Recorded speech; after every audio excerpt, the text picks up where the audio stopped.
Hello everyone, this is just a brief video about traveling long distances with the mid-range Model 3.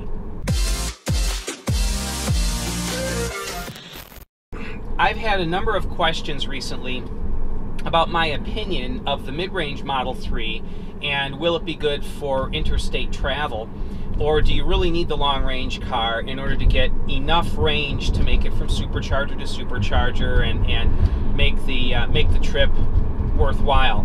Well, one of my subscribers, also a gentleman that I received a referral from, just sent me an email, and so I wanted to go ahead and read a portion of his email to you.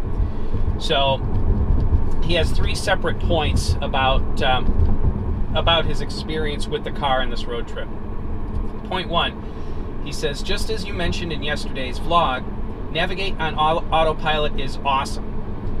Normally on long trips, I'm completely exhausted by the end of the long day of driving.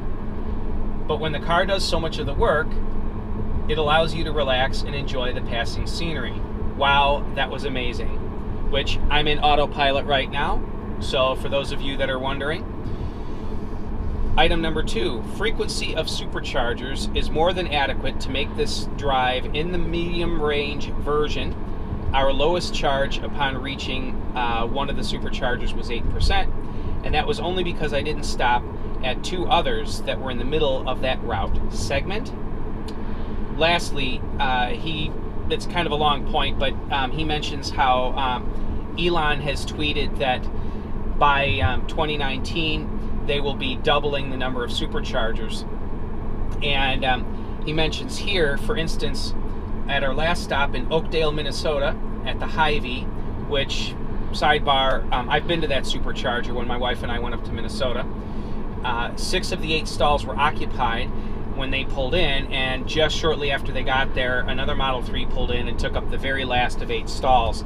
So he noticed that in urban areas, the supercharger network, with all of these Model 3s hitting the market or hitting the roads, in those urban areas, the superchargers will very quickly be at the saturation point, and I believe that that's the case. But I was glad to get that email because it's a question that, I mean, I can give my opinion, and my opinion is that you can travel with a mid-range Model 3 just fine, but having a long-range car, I gotta tell you, it is nice having that extra range.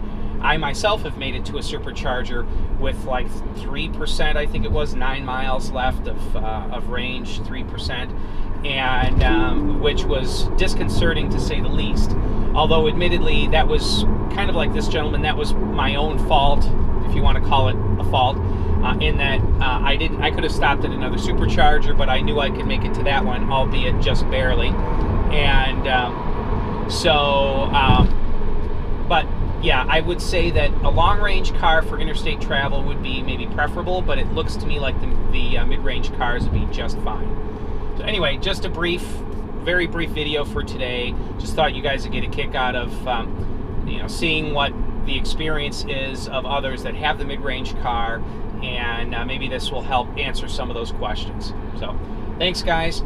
And as always, if you're buying a new Tesla and you want some help on supercharging expense, which this gentleman mentions in his email that made the trip and there were no charging costs because of using my referral code, feel free to use my referral code on purchasing a new Tesla. There'll be a link in the description below.